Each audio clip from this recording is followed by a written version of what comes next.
Okay, we're now going to issue a new ticket. So the next step is we have to issue a new ticket. And on the new ticket, I'm just going to highlight all the most important things. The first thing that I'm going to talk about is your fare calculation. There you can see your fare calculation, and you'll see the fare calculation is the new fare calculation. New document, new fare calculation from origin to destination. Okay, so fare calculation, new fare calculation. The next one we're going to look at is the not good for passage. The not good for passage is your routing, and you'll see the routing here starts from Cape Town. What must we remember with the routing, the not good for passage? The first city that you fill in is where the change takes place. Now remember, your client has traveled. Where are you? Your client has traveled from Durban to Cape Town. Your client is in Cape Town. The change takes place in Cape Town. So what is the first city that we write? Cape Town. Okay, very NB. Your client has traveled the Durban Cape Town sector. They're now in Cape Town. Okay, step number 3, taxes. Now under the taxes, if we go here to our taxes, you see we still have our 3 tax boxes. It looks very complicated. It's not. The only thing that we must remember with our taxes, and I've got the information here for you, is we have to show the taxes that is paid. So the old taxes as well as the additional taxes. Now we have a lot of taxes, and I've explained it to you. In the first tax box, we will always fill in the tax that a tax. What can we start off with? What do we still need to pay? Additional goes first. We need to pay ZV, ZA, EV, YR. There I've written the amounts. This is additional. Additional. What is additional? Let's go back. There's my additional. Can you see my additional taxes? Those are the additional taxes. We must pay 123, 52, 6, and 140. I go back here. We don't have too many boxes. We have our 3 boxes. There's my 3 boxes. So in my first box, I put my ZV all on its own. Then the other taxes that the client must pay, you know what happens. We don't have enough space. We add it together. There I've shown you. And we get 198 XT, and it goes into the second tax box. That's why I've made it 2 there. Okay. So now we've put the 123 in a box, the 52, 6, and 140 we've added together. We've put it in the second box, which is the 198 XT. And you all know that once you get an XT, you go and explain it in the endorsement restriction box. The third box is my paid XT. What I mean by that, if we go back, have we already paid some taxes? Yes, we have. There's my old VAT, there's my old PSC, there's my old PSC, and my old war tax.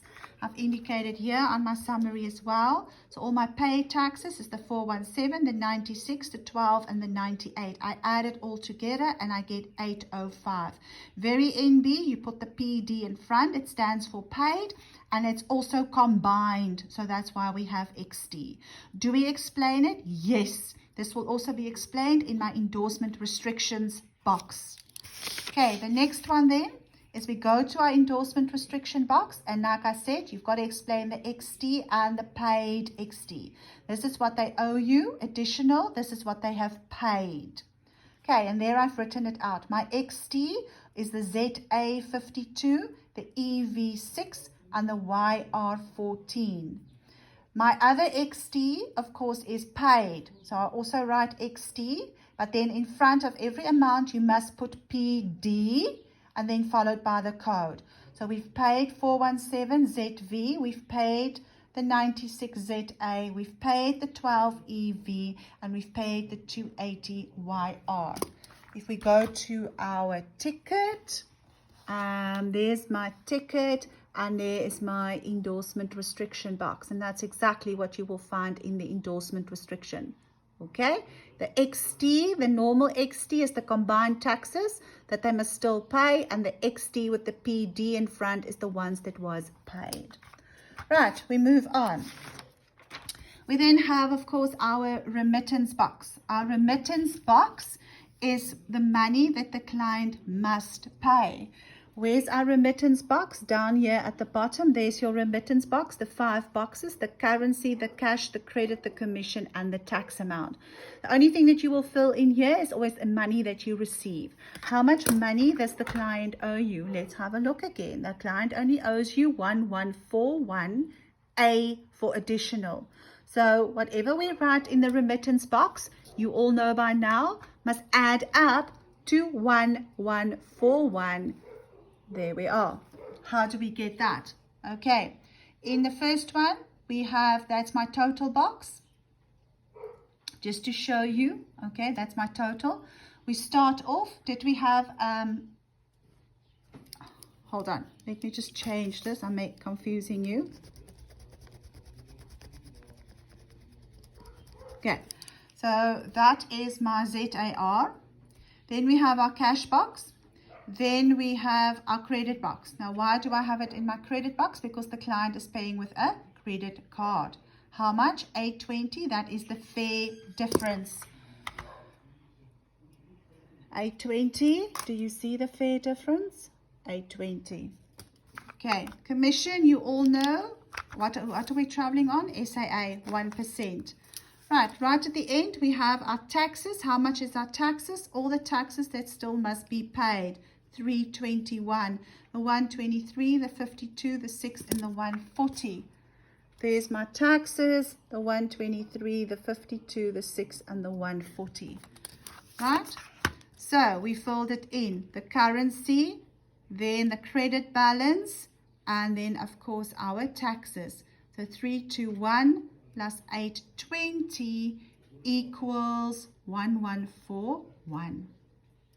Okay, and then in your total box, let's go to the ticket again. In your total box, there is your total ZAR 1141.00A.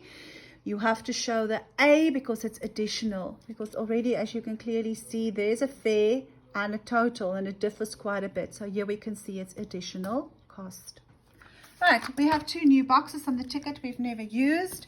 I spoke about it in class as well. I said as we go along, we'll explain the boxes. Here is your first box, issued in exchange for. It's underneath the booking reference number, and underneath that, quite a long box, the original issue box. These two boxes must now be completed. We only complete it when we reissue tickets. So when we exchange tickets, let's see what we must do. Okay, the first one is your issued in exchange for box.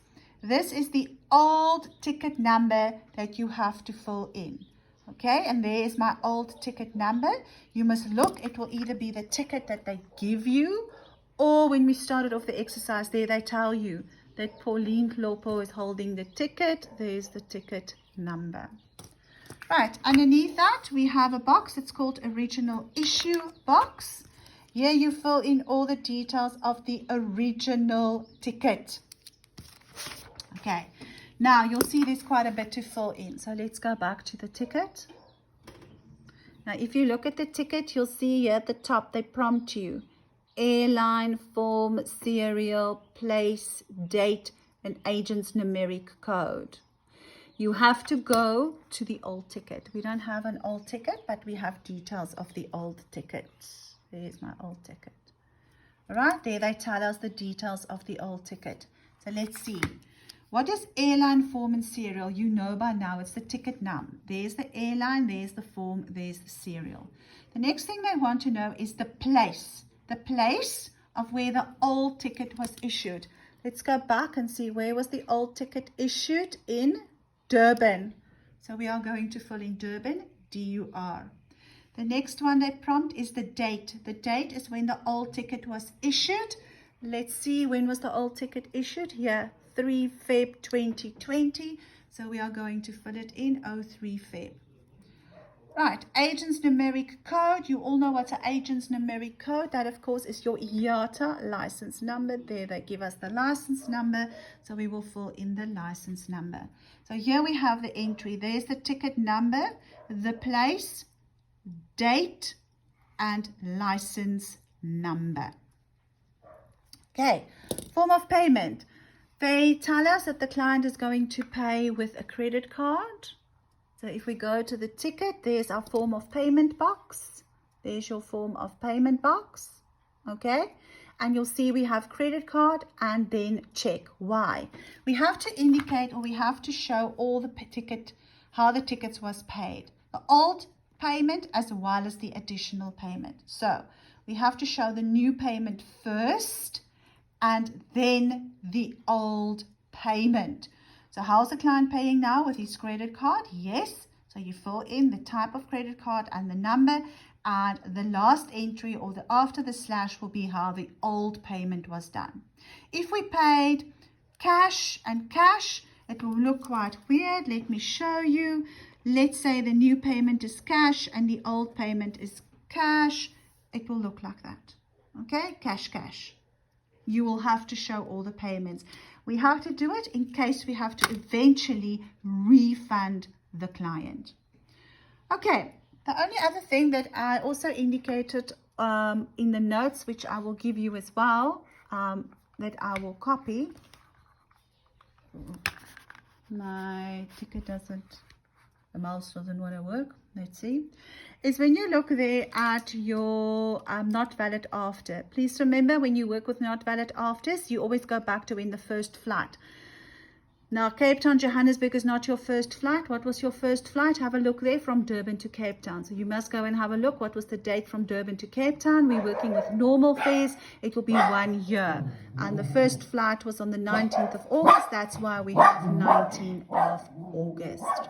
Okay, you will validate your ticket. This ticket was validated. The bottom half, we have the e-ticket.